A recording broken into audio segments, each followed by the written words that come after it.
Good day mga kalapatids. So ayan mga kalapatids, natapos na nga yung South Race ano. So congratulations sa mga nakapagpa-daybird ng Javier Leyte, sa mga nag-overall, sa mga nag-superset winner. Congratulations sa inyo mga kalapatids. So ang gagaling ng ibon nyo, and then ang gagaling ng mga sistema nyo mga kalapatids ano. Ayan. And then syempre, sa katatapos din ng South na to mga kalapatids, yung lahi ng ibon natin nagpakita ng gilas sa gawing La Union mga kalapatids. Yan nga yung naikwento ko sa inyo nung nakaraang vlog natin. So ngayon, may pinakita na naman kasing kakaibang lipad yung ibon na yun mga kalapatids. So kung naalala nyo, naibenta nga natin si Salpok. So pinapaalagaan niya yung mga ibon na nakuha sa akin sa Lofman niya, and then sa mga bali pamangkin na niya tayo mga yun mga kalapatids. So yung nakuha niya nga sa akin si Salpok. So si Salpok is lalaki nga mga kalapatids. And then yung isa pang nakuha niya sa atin is kalahian ni Lap Champion mga kalapatids. Ang tanda ko doon is yung naka-personal band ko na Racing Pigeon TV. So yun ang pinag-pair niya, si Salpok, tsaka yung naka-personal band ko na pamangkin nito, si Lap Champion natin. So ayun nga, meron sa kanilang challenge yung 120 days mga kalapatids. Bali, yung ibon nga mga kalapatids nilipad niya ng nasa 6 months lang yata o 5 months mga kalapatids. Napakabata ng ibon mga kalapatids. And then sa kayayari nga mga kalapatids ng kanilang laro ng South mga kalapatids, nakuha ng ibon na yon mga kalapatids. Bali pamangkin na niya mga kalapatids. First overall champion sa 120 days mga kalapatids.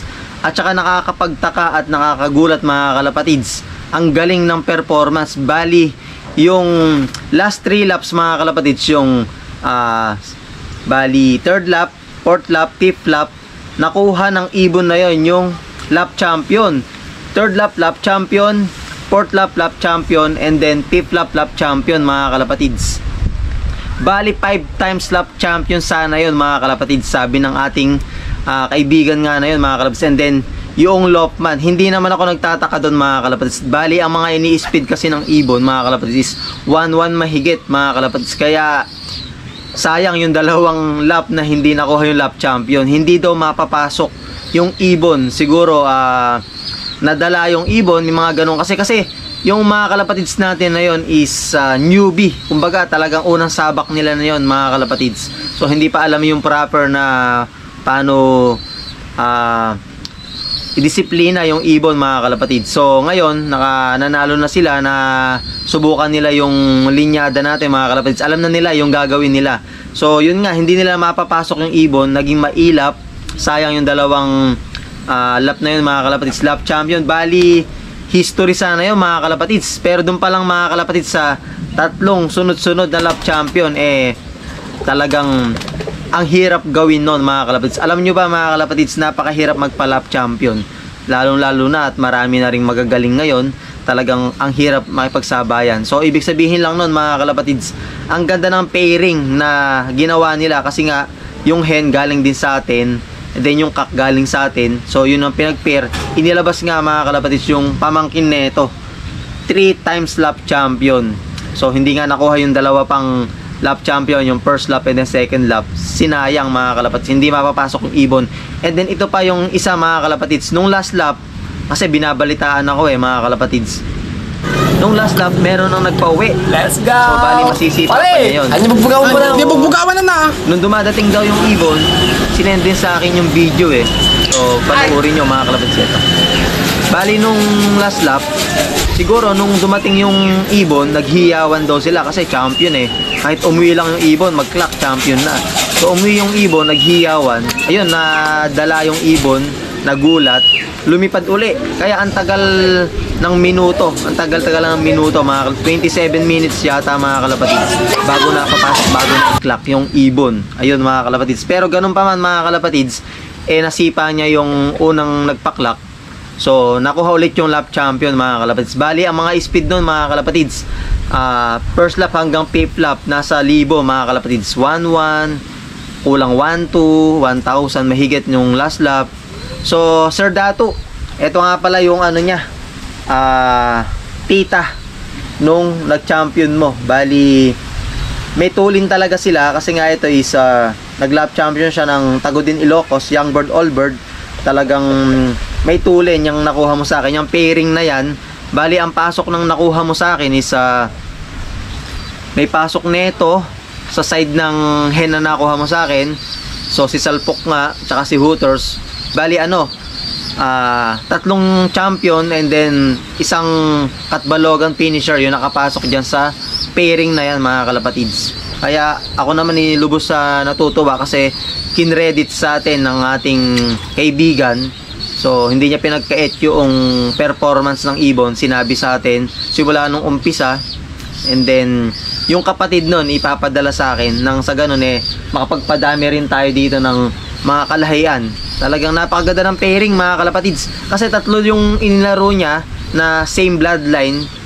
So, talaga daw nagwa 1-3 yung speed. Talagang may tulin sa pairing na yon. Kaya nagulat din ako. Kasi, hindi ko nagawa yun yung pairing na yun Nung napunta lang sa kanya, nung nabili niya, tsaka niya nagawa yung pairing na yon. So, yun ngayon nilabas, mga kalapatids. Napakabata ng ibon. Talaga makikita mo. So, papakita ko rin sa inyo. Ayan, mga kalapatids. Napakabata niyan. 120 days. So, ang ganda ng performance. 3 times lap champion. First overall champion. So, ang dami ding kalaban, mga kalapatids. Talagang bumibreak away yung ibon. And then, sa sistema nga, ang sistemang ginamit, mga kalapatids, is kay Taiwan Gold. Kay Ian Bernardino, mga kalapatids. Yung sistema. Kasi nakakuha rin kay Taiwan Gold si Sir Dato ng ibon. So, naging kaibigan na namin. So, pag kami kailangan tanongin si Sir Dato, sa amin sinasangguni. Kasi, syempre, ginagabayan namin siya. Dahil bilang nag-uumpisa sa pagkakalapate, gano'n naman talaga. Merong kailangan gumabay. So, ginabay namin ni Taiwan Gold, si Sir Dato. So, ayun nga. Ang ganda ng pasok ng kanyang 2024. And then, unang-unang sali sa club. Nag first overall agad, and then 3 times lap winner. So, history, mga kalapatids, yung ganon, apakahirap gawin nun. Yung 3 beses kang maglalap champion, sunod-sunod pa, mga kalapatids. So, ayun, eto, bali breeder na rin natin to, si lap champion.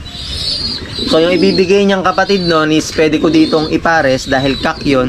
Nasa ganon kasi nakukulangan pa ako sa tulin nito. Baka sakali pagka ipinair natin yung kalahian nila, so makuha rin natin yung ganong mga speedan ng ibon. So napakaganda nun, mga kalapatid, sa side-bet, pooling, then grand pooling. Yun talaga magandang gamitin pagka matutulin, mga kalapatids. Yung tulin nga pala, mga kalapatids, is nasa ibon na yon. Lalong-lalo na papasukan mo pa ng motivation, talagang mas tutulin. Kaso yung sa kanila, hindi na nagawa nilang i-motivate dahil sobrang bata.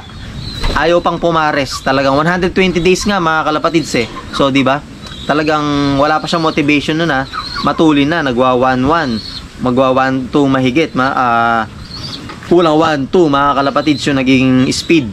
So, congratulations ulit, Sir Dato, and then sa iyong Lofman na napakahusay na sundan agad yung sistema na ibinigay ni Taiwan Gold. First overall champion, 3 times lap winner. Congratulations po.